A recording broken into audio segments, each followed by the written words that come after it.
शुक्लाम्बरधरम् विष्णुम् शशिवर्णम् चतुर्भुजम्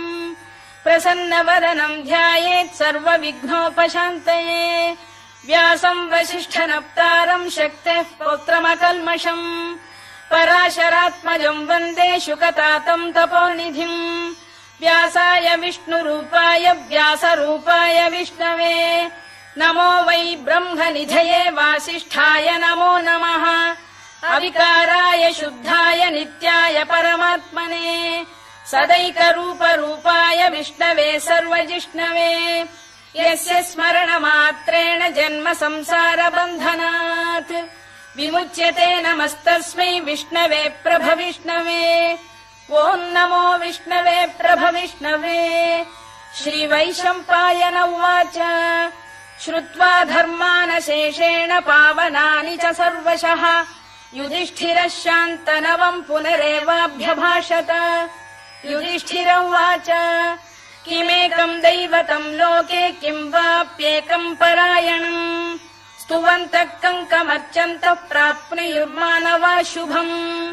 को धर्मः सर्वधर्माणाम् भवतः परमो मतः किम् जपन्मुच्यते जन्तुर्जन्म संसारबन्धनात्। श्रीभीष्म उवाच जगत्प्रभुम् देवदेवमनन्तम् पुरुषोत्तमम् स्तुवन्नाम सहस्रेण पुरुषः सततोत्थितः तमेव चार्चयन् नित्यम् भक्त्या पुरुषमव्ययम् ध्यायन् स्तुवन् नमस्यम् च यजमानस्तमेव च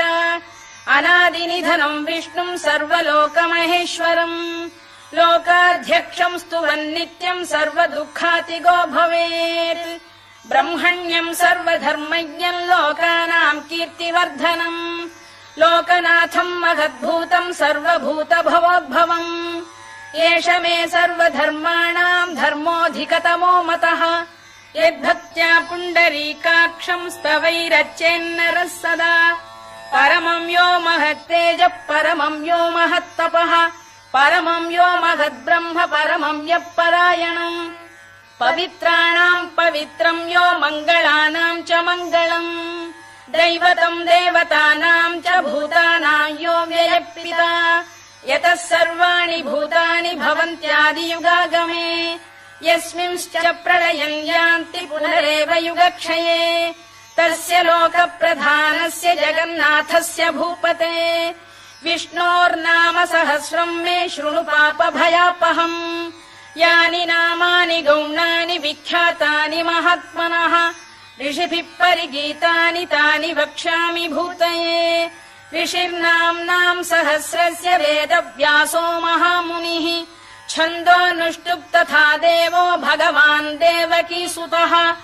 अमृतांशुद्भवो बीजम् शक्तिर्देवकी नन्दनः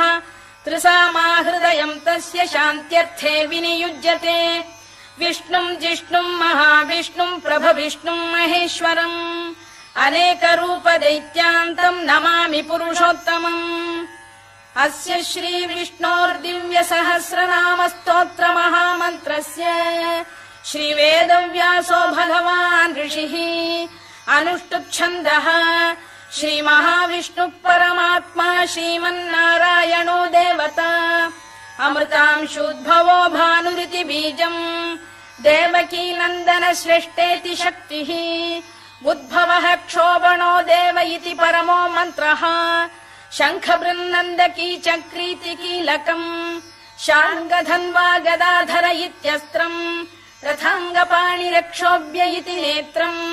त्रिसामासामगः सामेति कवचम् आनन्दम् परब्रह्मेति योनिः ऋतुः सुदर्शनकाल इति दिग्बन्धः श्रीविश्वरूप इति ध्यानम् श्रीमहाविष्णुप्रीत्यर्थे सहस्रनाम जपे विनियोगः ध्यानम् क्षीरोदन्वत्प्रदेशे शुचिमणि विलसत्सैकते मौक्तिकानाम् माला क्लुप्तासनस्थ स्फटिकमणिनिभैर्मौक्तिकैर्मण्डिताङ्गः शुभ्रैरभ्रैरदभ्रैरुपरि विरचितैर्मुक्तपीयूषवर्षैः आनन्दीन पुनीयादरिनलिन गदा शङ्खपाणिर्मुकुन्दः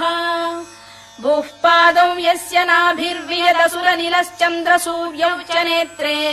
कर्णावाशा शिरोद्यौर्मुखमपि दहनो यस्य वास्तेयमब्धिः अन्तस्थम् यस्य विश्वम् सुरनरखगो भोगि गन्धर्व दैत्यैः चित्रम् रम्यते तम् त्रिभुवन वपुषम् विष्णुमीशम् नमामि। ॐ नमो भगवते वासुदेवाय। शान्ताकारम् भुजगशयनम् पद्मनाभम् सुरेशम् विश्वाधारम् गगनसदृशम् मेघवर्णम् शुभाङ्गम् लक्ष्मीकान्तम् कमलनयनम् योगिहृध्यानगम्यम् वन्दे विष्णुम् भवभयहरम् सर्वलोकैकनाथम् मेघश्यामम् पीतकौशेयवासम् श्रीवत्साङ्कम् कौस्तुभोद्भासिताङ्गम् पुण्योपेतम् पुण्डरीकायताक्षम् विष्णुम् वन्दे सर्वलोकैकनाथम् नमः समस्तभूतानामादिभूताय भूभृते अनेकरूपरूपाय विष्णवे प्रभविष्णवे सशङ्खचक्रम् सकिरीटकुण्डलम् सपीतवस्त्रम् सरसीरुभेक्षणम् सहारवक्षस्थलशोभिकौस्तुभम् नमामि विष्णुम् शिरसा चतुर्भुजम् छायायाम् पारिजातस्य हेमसिंहासनोपरि आसीनमम्बुदश्याममायताक्षमलङ्कृतम् चन्द्राननम् चतुर्बाहुम् श्रीवत्साङ्कितवक्षसम् रुक्मिणी सत्यभामाभ्याम् सहितम् कृष्णमाश्रये।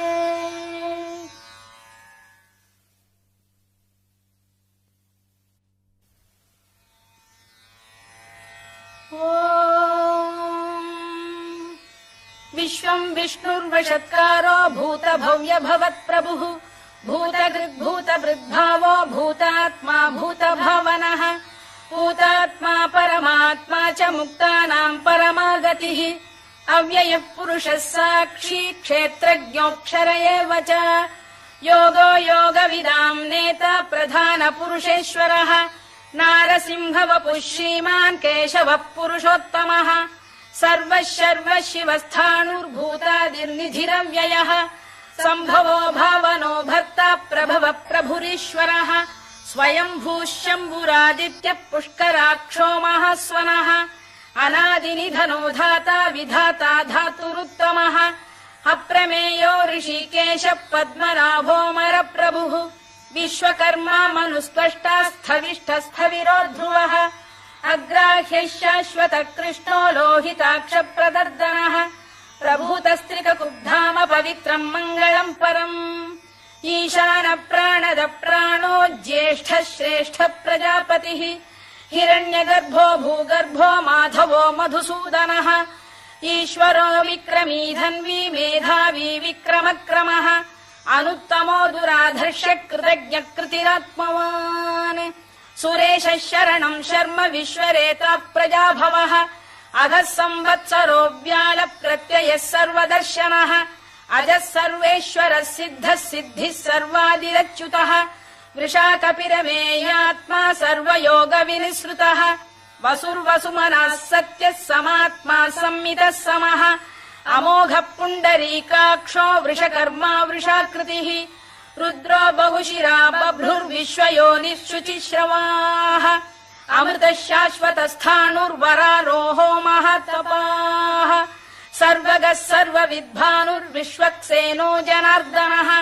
वेदो वेदविदव्यङ्गो वेदाङ्गो वेदवित्कविः लोकाध्यक्षः सुराध्यक्षो धर्माध्यक्षः कृताकृतः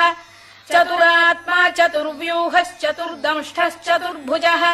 भ्राजिष्णुर्भोजनम् भोक्ता सहिष्णुर्जगदादिजः अनघो विजयो जेता विश्वयोनिः पुनर्वसुः उपेन्द्रो वामनः प्रांशुरमोघः शुचिरूर्जितः अतीन्द्रः सङ्ग्रहः सर्गो धृतात्मा नियमो यमः वेद्यो वैद्यः सदा योगी वीरः माधवो मधुः अतीन्द्रियो महामायो महोत्साहो महाबलः महाबुद्धिर्महावीर्यो महाशक्तिर्महाद्युतिः अनिर्देश्य वपुः श्रीमान् अमे आत्मा महादृधृत् महेश्वासो महीभर्ता श्रीनिवासः सताङ्गतिः अनिरुद्धः सुरानन्दो गोविन्दो गोविदाम्पतिः मरीचिर्दमनो हंसः सुपर्णो भुजगोत्तमः हिरण्यनाभः सुतपाः पद्मनाभ प्रजापतिः अमृत्युः सर्वदृक्सिंहः सन्धाता सन्धिमान् स्थिरः अजो दुर्मर्षणः शास्ता विश्रुतात्मा सुरारिः गुरुर्गुरुतमो धाम सत्यः सत्यपराक्रमः निमिषो निमिषस्रग्वी वाचस्पतिरुदारधीः अग्रणीर्ग्रामणी श्रीमान् न्यायो नेता समीरणः सहस्रमूर्धा विश्वात्मा सहस्राक्षः सहस्रपात् आवर्तनो निवृत्तात्मा संवृतः सम्प्रमर्दनः अधः संवर्तको वह्निरनिलो धरणीधरः सुप्रसाद प्रसन्नात्मा विश्वधृक् विश्वभुग्विभुः सत्कर्ता सत्कृतः साधुर्जह्नुर्नारायणो नरः असङ्ख्येयो प्रमेयात्मा विशिष्टः शिष्टकृच्छुचिः सिद्धार्थ सिद्ध संकल्पः सिद्धिदः सिद्धिसाधनः वृषाही वृषभो विष्णुर्वृषपर्वा वृषोदरः वर्धनो वर्धमानश्च विविक्तः श्रुतिसागरः सुभुजो दुर्धरो वाग्मी महेन्द्रो वसुदो वसुः नैकरूपो बृहद्रूपः शिपिविष्टप्रकाशनः ओजस्तेजोऽब्जुदिधर प्रकाशात्मा प्रतापनः वृद्धस्पष्टाक्षरो मन्त्रश्चन्द्रांशुर्भास्करद्युतिः अमृतांशुद्भवो भानुः शशबिन्दुः सुरेश्वरः औषधम् जगतः सेतुः सत्यधर्मपराक्रमः भूतभव्यभवन्नाथः पवनः पावनो नरः कामः कामकृत्कान्तः कामः कामप्रदप्रभुः युगादिकृद्युगावर्तो नैकमायो महाशनः अदृश्यो व्यक्तरूपश्च सहस्रजिदनन्तजित् इष्टो विशिष्टः शिष्टेष्टः शिखण्डी नघुषो वृषः क्रोधः क्रोधकृत्कर्ता विश्वबाहुर्महीधरः अच्युत प्रथित प्राण प्राणदो वासवानुजः अपां निधिरधिष्ठानमप्रमत्त प्रतिष्ठितः स्कन्द स्कन्दधरो धुर्यो वरदो वायुवाहनः वासुदेवो बृहद्भानुरादिदेवः पुरन्दरः अशोकस्तारणस्तारः शूरः शौरिर्जनेश्वरः अनुकूलः शतावर्तः पद्मी पद्मनिभेक्षणः पद्मनाभोरविन्दाक्षः पद्मगर्भः शरीरभृत् महर्धिर्वृद्धो वृद्धात्मा महाक्षो गरुडध्वजः अतुलः शरभो भीमः समयज्ञो हविर्हरिः सर्वलक्षणलक्षण्यो लक्ष्मीवान् समितिञ्जयः विक्षरो रोहितो मार्गो हेतुर्दामोदरः सहः महीधरो महाभागो वेगवानमिताशनः उद्भवः क्षोभणो देवः श्रीगर्भः परमेश्वरः करणम् कारणम् कर्ता विकर्ता गहनो गुहः व्यवसायो व्यवस्थानः संस्थानस्थानदो ध्रुवः परधिः परमस्पष्टस्तुष्टः पुष्टः शुभेक्षणः रामो विरामो विरतो मार्गो नेयोनयोनयः वीरः शक्तिमताम् श्रेष्ठो धर्मो धर्मविदुत्तमः वैकुण्ठः पुरुष प्राण प्राणद प्रणव पृतुः हिरण्यगर्भः शत्रुघ्नो व्याप्तो वायुरधोक्षजः ऋतुः सुदर्शनकालः परमेष्ठी परिग्रहः उग्रः संवत्सरो दक्षो विश्रामो विश्वदक्षिणः विस्तारस्थावरस्थाणुः प्रमाणम् बीजमव्ययम् अर्थोऽनर्थो महाकोशो महाभोगो महाधनः अनिर्विण्णस्थविष्ठो भूर्धर्मयूपो महामखः नक्षत्रनेमिर्नक्षत्री क्षमः क्षामः समीहनः यज्ञयुज्यो महेज्यश्च क्रतुः सत्रम् सताम् गतिः सर्वदर्शी विमुक्तात्मा सर्वज्ञो ज्ञानमुत्तमम् सुव्रतः सुमुखः सूक्ष्मः सुघोषः सुखरः सुहृद् मनोहरो जितक्रोधो वीरबाहुर्विदारणः स्वापनः स्ववशो व्यापी नैकात्मा नैककर्मकृत् वत्सरो वत्सलो वत्सी रत्नगर्भोधनेश्वरः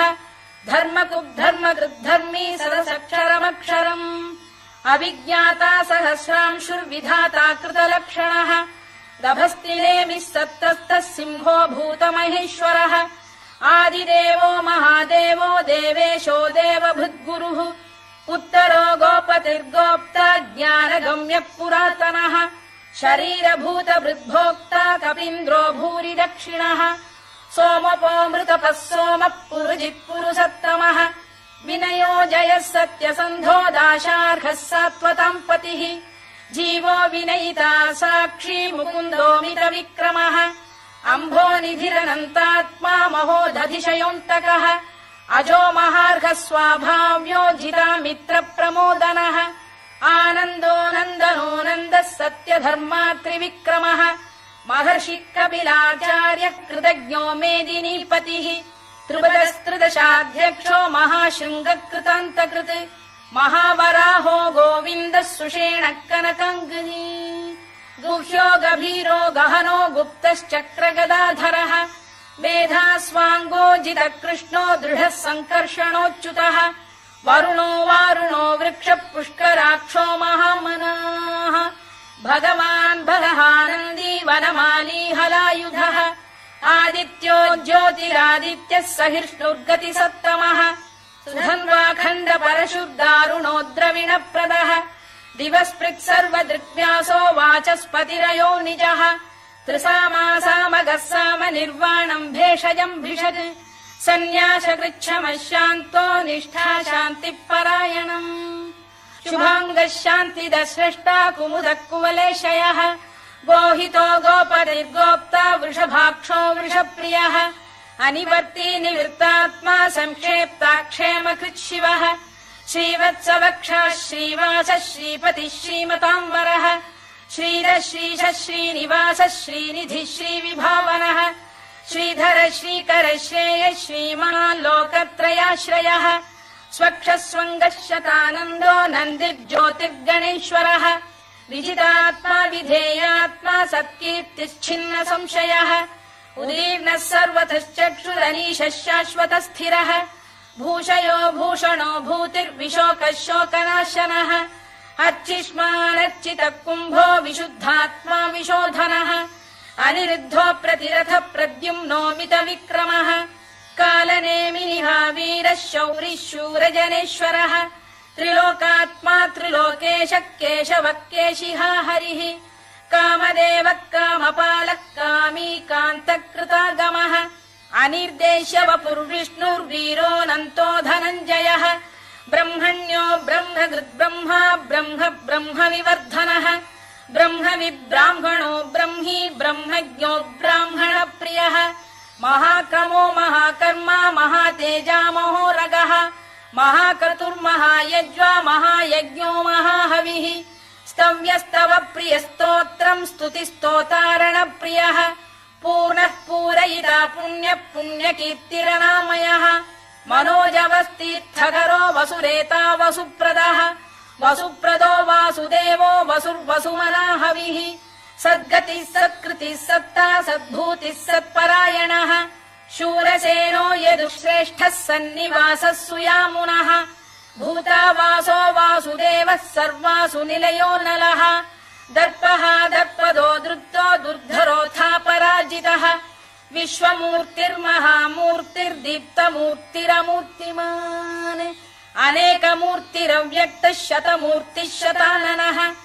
एकोनैकः स वक् किम् यत्तत्पदमनुत्तमम् लोकबन्धुर्लोकनाथो माधवो भक्तवत्सलः सुवर्णवर्णो हेमाङ्गो वराङ्गश्चन्दनाङ्गदी वीरः विषमः शून्यो घृता शीरचरश्चलः अमानी मानदो मान्यो लोकस्वामी त्रिलोकधृत् सुमेधा मेधजो धन्यः सत्यमेधाधराधरः तेजो वृषोद्युतिधरः सर्वशस्त्रभृताम्बरः प्रग्रहो निग्रहो व्यग्रो नैकशृङ्गो गदाग्रजः चतुर्मूर्तिश्चतुर्बाहुश्चतुर्व्यूहश्चतुर्गतिः चतुरात्मा चतुर्भावश्चतुर्वेदविदेकपात् समावर्तो निवृत्तात्मा दुर्जयो दुरतिक्रमः दुर्लभो दुर्गमो दुर्गो दुरावासो दुरारिः शुभाङ्गो लोकसारङ्गः सुतन्तुस्तन्तु वर्धनः इन्द्रकर्मा महाकर्मा कृतकर्मा कृतागमः उद्भवः सुन्दरः सुन्दो रत्ननाभः सुलोचनः अर्को वाजसनः शृङ्गी जयन्तः सर्वविजयी सुवर्णबिन्दुरक्षोभ्यः सर्ववागीश्वरेश्वरः महाह्रदो महागर्तो महाभूतो महानिधिः कुमुद कुन्दर कुन्द पर्जन्यः पावनो निलः अमृताशोऽमृतवपुः सर्वज्ञः सर्वतोमुखः सुलभः सुव्रतः सिद्धः शत्रुजिच्छत्रुतापनः न्यग्रोधोदुम्बरोश्चतश्चाणूरान्ध्रैषूदनः सहस्रार्चिः सप्तजिह्वः सप्तैधा सप्तवाहनः अमूर्तिरनघोचिन्त्यो भयकृद्भयनाशनः अणुबृहत्कृशस्थूलो गुणभिर्निर्गुणो महान् अधृतस्वधृतस्वास्य प्राग्वंशो वंशवर्धनः भारभृत्कथितो योगी योगीशः सर्वकामदः आश्रमश्रमणः क्षामः सुपर्णो वायुवाहनः धनुर्धरो धनुर्वेदो दण्डो दमयिता दमः अपराजितः सर्वसहो नियन्ता नियमो यमः सत्त्ववान् सात्विकः सत्यः सत्यधर्मपरायणः अभिप्रायप्रियार्होः प्रियकृत्प्रीतिवर्धनः विहाय सगतिर्ज्योतिः सुरुचिर्कुतभुग्विभुः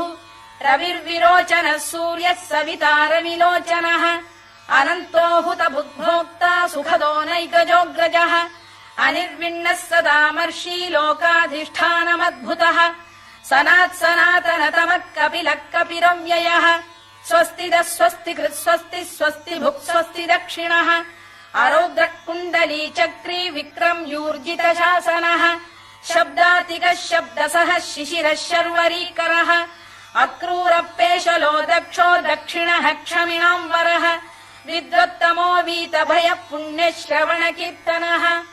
उत्तारणो दुष्कृतिः पुण्यो दुःस्वप्ननाशनः वीरः रक्षणः सन्तो जीवनः पर्यवस्थितः अनन्तरूपोऽनन्तः श्रीर्जितमन्युर्भयापहः चतुरश्रो गभीरात्मा विदिशो व्यादिशो दिशः अनाधिर्भूर्भुवो लक्ष्मी सुवीरो रुचिराङ्गदः जननो जनजन्मादिर्भीमो भीमपराक्रमः आधारनिलयो धाता पुष्पहास प्रजागरः ऊर्ध्वगः सत्पथाचार प्राणद प्रणवप्रणः प्रमाणम् प्राणनिलय प्राणभृत्प्राणजीवनः तत्त्वम् तत्त्वविदेकात्मा जन्म मृत्युजरातिगः भूर्भुवः स्वस्तरुस्तारः सविता प्रपितामहः यज्ञो यज्ञपतिर्यज्वा यज्ञाङ्गो यज्ञवाहनः यज्ञभृद्यज्ञकृद्यज्ञी यज्ञभुग्यज्ञसाधनः यज्ञान्तकृद्यज्ञगुह्यमन्नमन्नाद एव च आत्मयोनिः स्वयम् जातो वैखानः सामगायनः देवकीनन्दनः स्रष्टा क्षितीशः पापनाशनः शङ्खबृन्नन्दकी चक्री शार्ङ्गधन्वा गदाधरः तथाङ्गपाणिरक्षोभ्यः सर्वप्रहरणायुधः सर्वप्रहरणायुधवोन्नम इति वनमाली गरीशाङ्गी शङ्खी चक्री च नन्दकी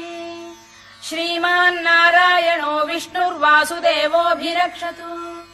वनमाली गरीशाङ्गी शङ्खी चक्री च नन्दकी श्रीमान्नारायणो विष्णुर्वासुदेवोऽभिरक्षतु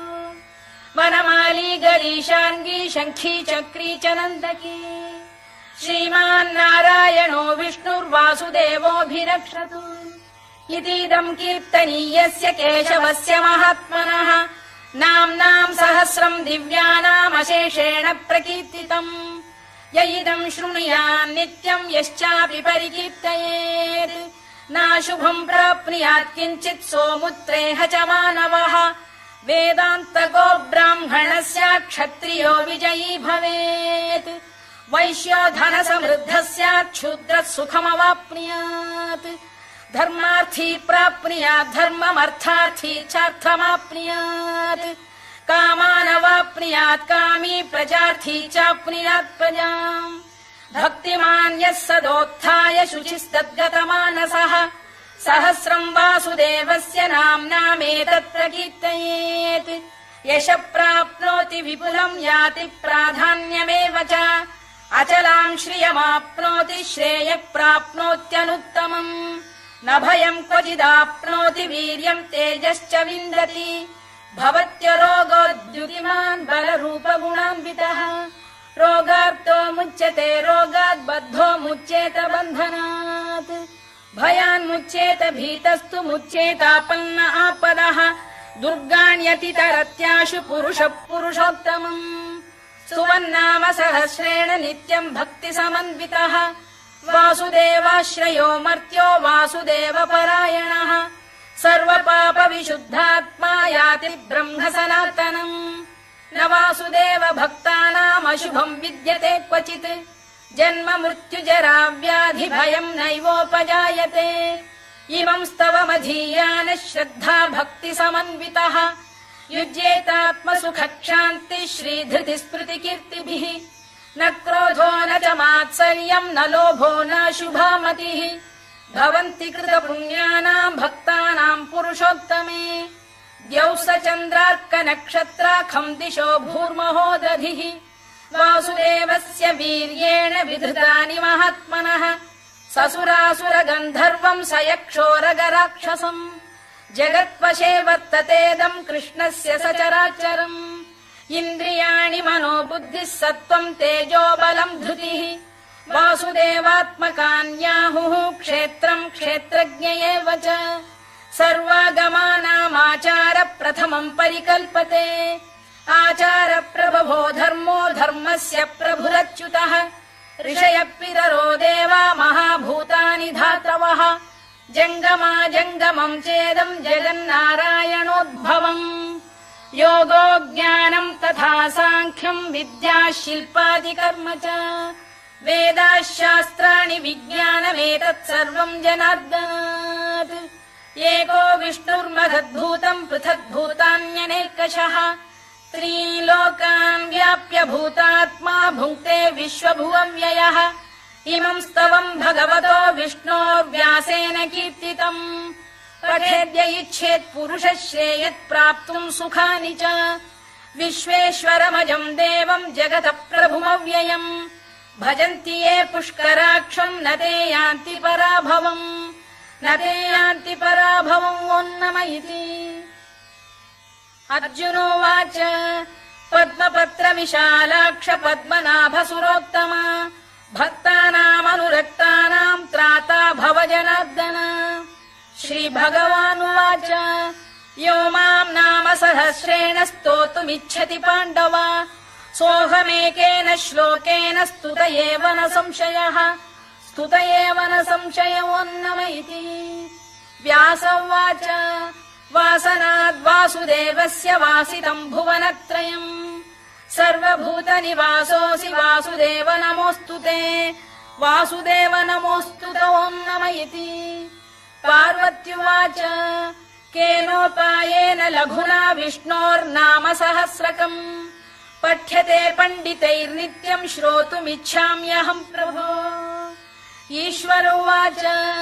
श्रीराम राम रामेति रमे रामे मनोरमे सहस्रनाम तत्तुल्यम् राम नाम वरानने श्रीराम राम रामेति रमे रामे मनोरमे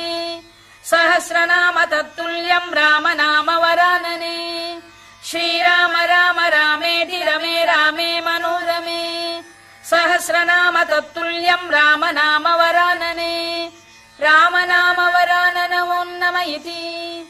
ब्रह्मोवाच नमोऽस्त्वनन्ताय सहस्रमूर्तये सहस्रपादाक्षि शिरोरुबाहवे सहस्रनाम्ने पुरुषाय शाश्वते सहस्रकोटियुगधारिणे नमः